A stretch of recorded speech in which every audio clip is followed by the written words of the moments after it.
ان کی علیحدہ شہباز شریف سے ملاقات کی ابھی اطلاع نہیں ہے، لیکن مجھے یہ لگتا تھا اور اندازہ میرا تھا کہ شاید ان کی ملاقات ہو یا ملاقات کروائی جائے، کیونکہ چین بھی یہ چاہتا ہے اور روس بھی یہ چاہتا ہے، اور غالباً ایران کی بھی یہ خواہش ہوگی، کیونکہ یہ وہ ملک ہیں کہ جو امریکہ کے دباؤ کے سامنے کے باوجود شنگھائی کوآپریشن آرگنائزیشن میں اکٹھے ہیں، اور یہ ایک طرح کا امریکہ کا متبادل بن کے سامنے آ رہا ہے۔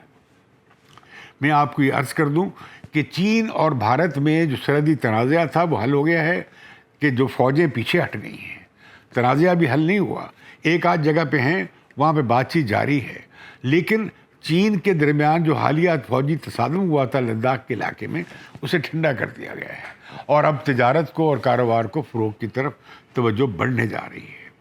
اور دوسری طرف یہ ہے کہ بھارت نے اب روس کے ساتھ تعلقات کو برقرار رکھا ہے، اور اس کے باوجود کہ امریکہ کا دباؤ تھا۔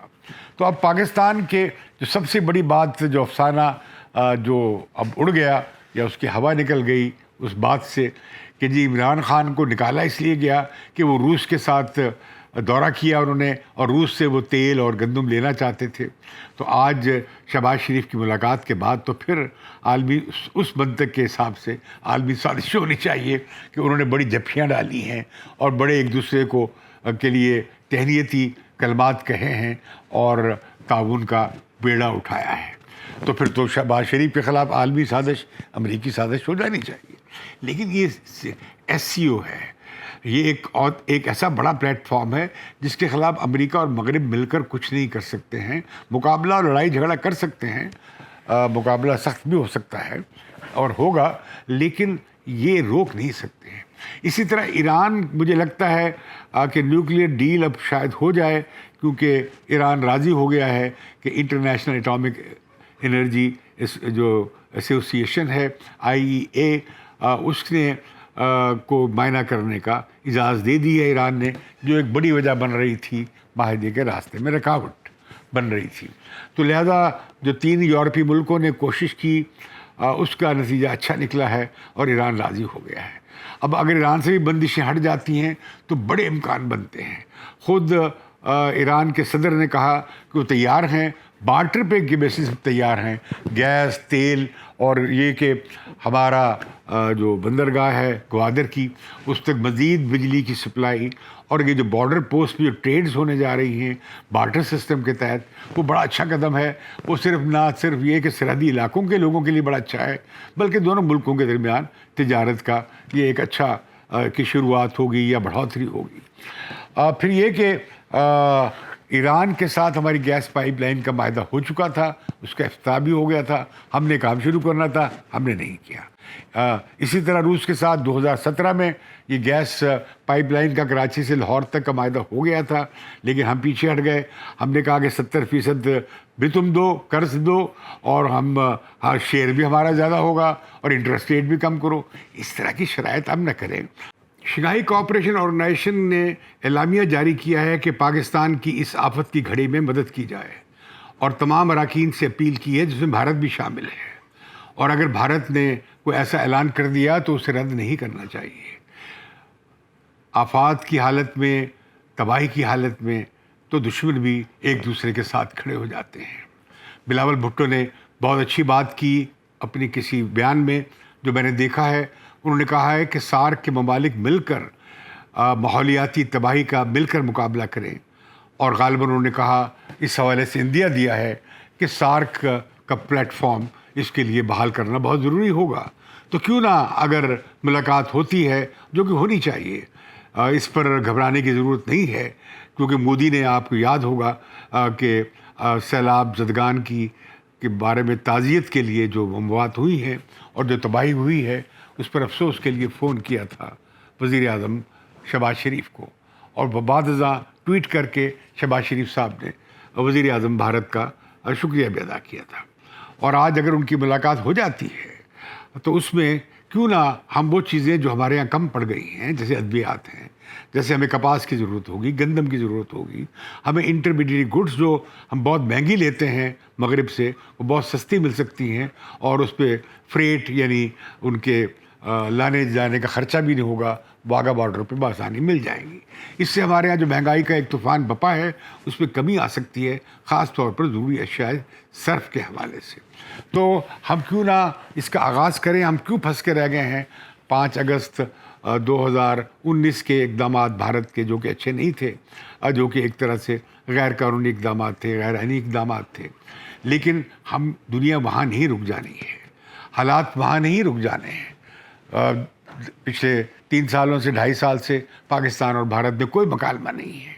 یہ جنگ اور ناامن کی صورتحال کب تک رہے گی؟ آپ نے دیکھا نہیں کس طرح دونوں افواج نے خاموشی سے لائن آف کنٹرول پہ فائر بندی کر لی ہے, اور وہ بڑی کامیاب ہے, اور اس میں بہت کم وائلیشن ہوئی ہیں, 2-4 یا 2-3 وائلیشن ہوئی ہیں, لیکن بالعموم لائن آف کنٹرول پہ امن ہے. تو کیوں نہیں سویلین کی عادت ہمت کرتی اور انیشیٹو لیتی کہ ہم تجارتی تعلقات اور آنا جانا شروع کر سکیں؟ اس موقع سے فائدہ لینا چاہیے. تو اگلے سال جب SCO کا یعنی شنگھائی کوآپریشن آرگنائزیشن کا اجلاس جب انڈیا میں ہوگا اور بھارت اس کا ہوسٹ ہوگا, تو کیا پاکستانی وزیر اعظم وہاں نہیں جائیں گے؟ بالکل جائیں گے, انہیں جانا ہوگا. اور جب پاکستان میں ہوگا تو کیا پاکستان میں انڈیا نہیں آئے گا؟ انڈیا کو آنا ہوگا, کیونکہ سب لوگ چاہتے ہیں کہ SCO آگے بڑھے. اب ہم آتے ہیں ایک تیسرے موضوع کی طرف, جو ایک کنٹروورسی عدالت کے حوالے سے سامنے آئی ہے. چیف جسٹس صاحب نے ایک تقریر کی اپنے نئے سال قانونی سال کے اوپر کے آغاز پر, اور اس میں انہوں نے بڑے گلے شکوے کھل کر دیے, ایسی باتیں بھی کر دی جو نہیں کی جانی چاہیے تھی. ایک کیس جو سپریم کورٹ بار کا ابھی عدالت کے سامنے ہے, اس کے بارے میں بھی کہہ دیا کہ پورا فل کوڈ بنانے کا مطالبے کی کوئی قانونی جواز نہیں ہے. اور ساتھ یہ بھی کہہ دیا کہ سپریم کورٹ بار کے جو عہدیدار آ رہے ہیں وہ پارٹی بازی کر رہے ہیں, پارٹی بازی کی سیاست میں ملوث ہیں, انہیں یہ کہنے کی کیا ضرورت تھی. ساتھ ہی یہ بھی کہہ دیا کہ چیف جسٹس کے یا چیئرمین کمیشن کے نام جو تھے انہیں رد کر دیا گیا, اور حکومت نے اس لیے رد کیا کہ انہوں نے پنجاب کے جو اسپیکر کا ڈپٹی اسپیکر کا فیصلہ تھا اسے کالعدم کر دیا تھا, اسے الٹا دیا تھا, جس سے حکومت جو تھی حمزہ شہباز شریف کی ختم ہو گئی. حکومت نے اس کا بدلہ لیا ہے, حالانکہ اس کے جواب میں پھر جسٹس قاضی اور ان کے دوسرے ساتھی جو کہ جوڈیشل کمیشن کے ممبر ہیں, انہوں نے ایک مشترکہ خط لکھا ہے اور انہوں نے احتجاج کیا ہے کہ یہ باتیں مناسب نہیں تھی. ہم بھی وہاں موجود تھے, ہم خاموش اس لیے نہیں رہ سکتے تاکہ لوگ یہ نہ سمجھیں کہ ہم اس بات پہ ہماری خاموشی نیم رضا ہے. انہوں نے اس پہ بھی پروٹیسٹ کیا ہے کہ آپ نے ایک کیس جو کورٹ میں ہے اس پر یہ بات کر دی. انہوں نے یہ بھی کہا کہ چیف جسٹس صرف سپریم کورٹ نہیں ہوتا, اور یہ جوڈیشل کمیشن جو ہے وہ صرف چیف جسٹس نہیں ہوتا, وہاں پہ اکثریتی رائے سے فیصلہ ہوتا ہے, اور اکثریتی رائے نے چیف جسٹس کے پیش کردہ ناموں کو رد کر دیا تھا, اور چیف جسٹس صاحب نے اب میٹنگ سے اٹھ کر چلے گئے تھے, اور انہیں حق نہیں تھا کہ وہ میٹنگ کو اس طرح ایڈجرن کرتے. تو یہ بات پھر سامنے آ گئی ہے, جو سپریم کورٹ کے اندر ٹینشن ہے وہ موجود ہے. ہم نہیں سمجھتے کہ یہ جو چیف جسٹس صاحب ہم دیکھ رہے ہیں کہ مسلسل جو چیف جسٹس آتے ہیں وہ اکیلے سب کچھ فیصلے کرنے لگتے ہیں. ایک طرح ہم نے دیکھا افتخار چودھری تھے, اور اس کے بعد وہ دوسرے چیف جسٹس صاحب آئے جو اپنے آپ کو چاچا رحمتہ کہتے تھے. وہ بالکل انہوں نے ایک اسے پنچایت بنا دیا تھا سپریم کورٹ کو, وہ ہر جگہ پہنچے ہوتے تھے. اور وہ پھر انہوں نے, آپ کو یاد ہوگا, ڈیم فنڈ بنایا تھا جس پہ پیسے کم جمع ہوئے اور خرچ زیادہ ہوا پبلسٹی پہ. شرم کی بات ہے. اسی طرح جسٹس گلزار آئے, وہ ہر وقت کراچی پہنچے ہوتے تھے, بلڈنگیں گراتے رہتے تھے, اور سو موٹو نوٹس ایسے لیتے تھے کہ خوفناک معاملہ ہو گیا. اب جو سپریم کورٹ بار کہہ رہی ہے کہ 184(3) کے تحت جو آپ پبلک انٹرسٹ کے نوٹس لیتے ہیں اس کے بارے میں اپیل بھی ہونی چاہیے. دوسرا یہ کہ ججوں کی کمیٹی ہو جو بینچز بنائے, اور سو موٹو نوٹس کا اختیار بھی اس کمیٹی کے پاس ہونی چاہیے.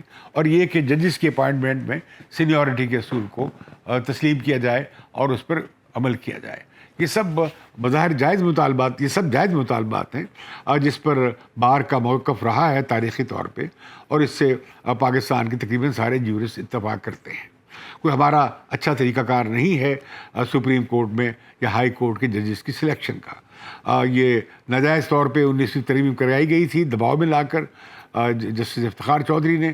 اسے بدلنے کی ضرورت ہے, اور سینٹ میں ایک بل بھی زیر غور ہے. لیکن یہ سب کام نہیں ہو سکتے جب تک کہ ملک کا سیاسی بحران حل نہیں ہوتا. اور سیاسی بحران بڑھانے کی بجائے عمران خان اور وہ کوشش کر رہے ہیں کہ ملک متحمل نہیں ہو سکتا اس تباہ حالی میں اور اس معاشی بدحالی میں، ملک متحمل نہیں ہو سکتا سیاسی بحران کا. لیکن عمران خان سیاسی بحران ہے، اسے بڑھائے جا رہے ہیں، ٹیمپریچر ہے کہ چڑھائے جا رہے ہیں. ضرورت ہے ٹھنڈا کر کے کھانے کی. چند مہینوں کا معاملہ ہے. الیکشن اب نومبر میں تو بالکل نہیں ہو سکتے، مارچ میں بھی شاید نہ ہوں. بہت سارے علاقے ابھی تک سیلاب کی تباہ کاریوں سے نہیں نکلے ہوں گے. چلیے آپ مئی میں الیکشن کرا لیں، جون میں الیکشن کرا لیں. آپ نہ مانیں کہ سپٹمبر اکتوبر تک الیکشن جائیں، مارچ اپریل مئی میں کرا لیں، مئی جون میں کرا لیں. تو ان چند مہینوں کے سے کوئی آفت ٹوٹنے والی نہیں ہے، نہ ہی عمران خان کی جو پاپولیرٹی میں کوئی بڑا ڈینٹ پڑنے والا ہے. تو میں سمجھتا ہوں کہ ضرورت اس بات کی ہے کہ سیاسی افہام و تفہیم و ڈائلاگ کا عمل پارلیمنٹ میں ہونا چاہیے، سیاسی پارٹیوں میں ہونا چاہیے. اور یہ کیوں محتاج رہیں کسی بھی بڑے آربیٹر کی کہ وہ آئے مسئلے اور وہ ان کی مصالحت کرائے. تو میں اس کے ساتھ ہی آج کے پروگرام سے اجازت چاہتا ہوں. امید ہے کہ ایس سی او کے کامیاب اجلاس کے بعد وزیر اعظم کا دورہ جو ہے امریکہ بھی کامیاب رہے گا، کیونکہ پاکستان کو اس وقت عالمی امداد کی اور حمایت کی بہت ضرورت ہے. مجھے اجازت دیجیے بدلوں کی نشریات سے، اور آپ بدلوں کی نشریات کو ضرور سبسکرائب کیجیے.